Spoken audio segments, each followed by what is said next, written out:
of the steps to turn this vision into reality.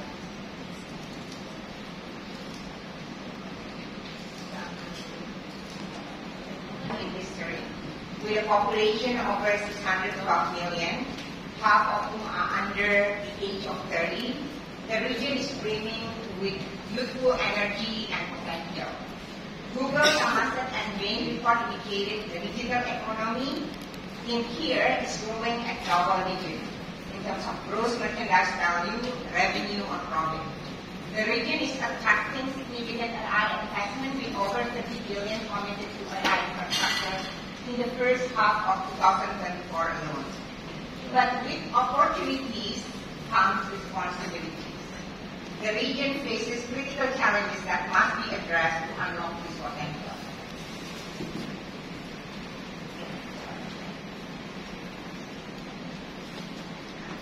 High youth unemployment, for example, and idleness are jeopardizing the potential in Southeast Asia. In some countries, youth unemployment rates are more than double the national average, with Brunei 18.61%, Indonesia 14%, but Cambodia 0.78%. Similarly, youth idleness is an important issue.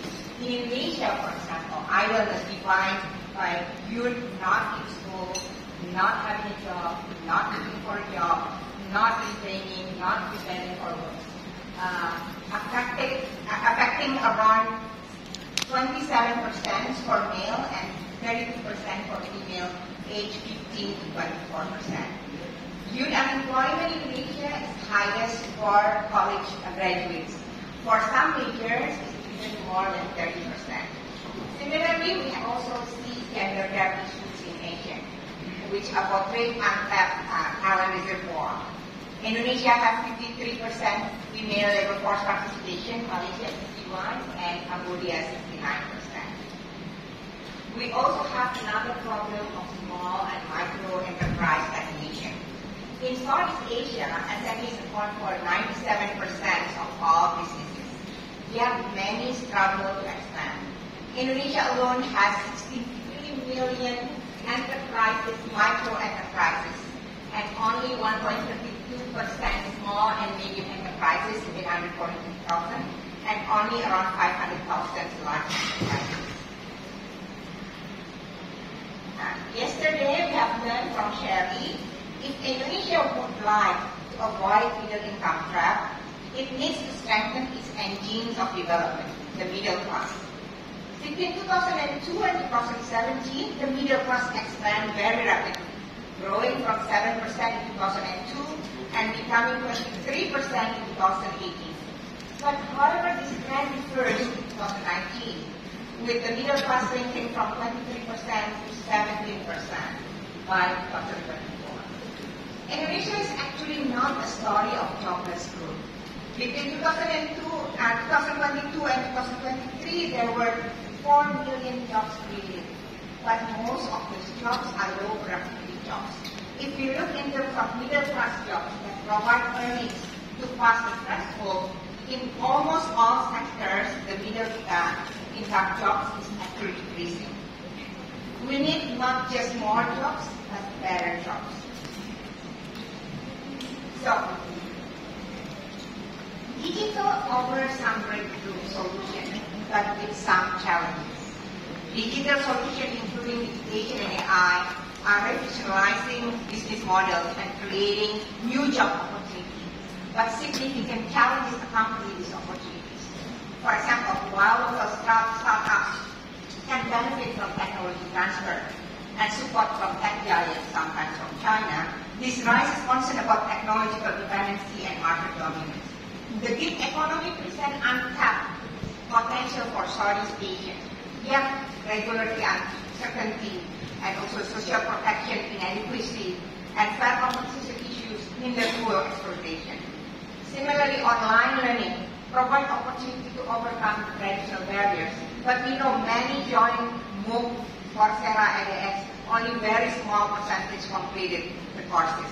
This highlights the problems of motivation, support system, and translating digital skills into market relevant capabilities. Digital transformation can benefit women by improving work-life balance and lowering barriers to labor force participation.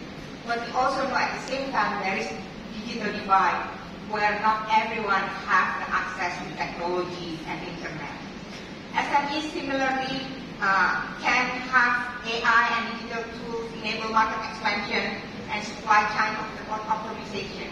But there are some issues of like cybersecurity vulnerabilities, implementation complexity, employee skill gaps, and risk of job displacement through automation. So the benefit of digital transformation can be promising, but remain unevenly distributed. Digital transformation is about balancing the benefit and challenges. Indeed, some studies show that digital transformation is linked to some gain and benefit. For example, 1% increase in internet access correlates with 0.32% drop in poverty, according to the report. In Vietnam, more household internet access increased women's service sector employment by 16.6%. Digital technology improved SMEs access to finance and new markets. But with 66% of digital lending customers in Southeast Asia are unbanked or underbanked. Open economic resilience also improved. Digitally operated SMEs showed greater resilience during COVID-19. But the report also indicated in 19 of 22 Asian economies, men have higher internet usage rates than women, creating gender-based digital divides. Similarly, we have digital skill gap. Even for Malaysia, 40% of the population do not have basic digital skills. For Philippines, 95% of the population do not have the basic digital skills. So, why collaboration is essential? Collaboration between China and Southeast Asia is essential to harness this promise of digitization and technology. We need to use the complementary strength for digital transformation.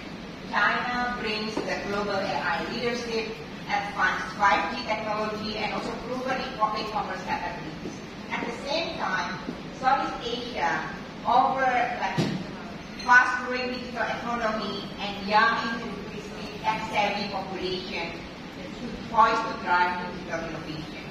Together, we can overcome some shared challenges, for example, such as uneven rural connectivity, digital skill gaps, and fragmented regulation, and co-create inclusive and resilient solutions. There are plenty of examples and choices of solutions. Southeast Asia and China can collaboratively address key challenges through bold actions and sustained commitment. For example, investing in digital skills by prioritizing training for youth and women, supporting SMEs with affordable access to AI and e-commerce tools, fostering cross-border partnerships, enhancing higher education through joint research centers. There are plenty of possible action, and there are also plenty of experience that we can learn what works and what doesn't.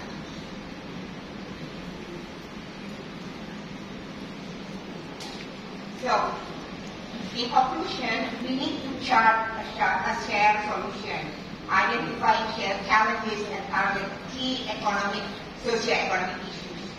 Use the combined strengths, for example, China's advanced technology with Southeast Asia local knowledge and market. Create solutions that works for everyone and measure the result, understanding what are the challenges and tweak the solutions. So, in the end, this is not just about technological advancements. It is about translating planning spirit into actions. It is about building a more inclusive, resilient, and sustainable future for nearly 2 billion.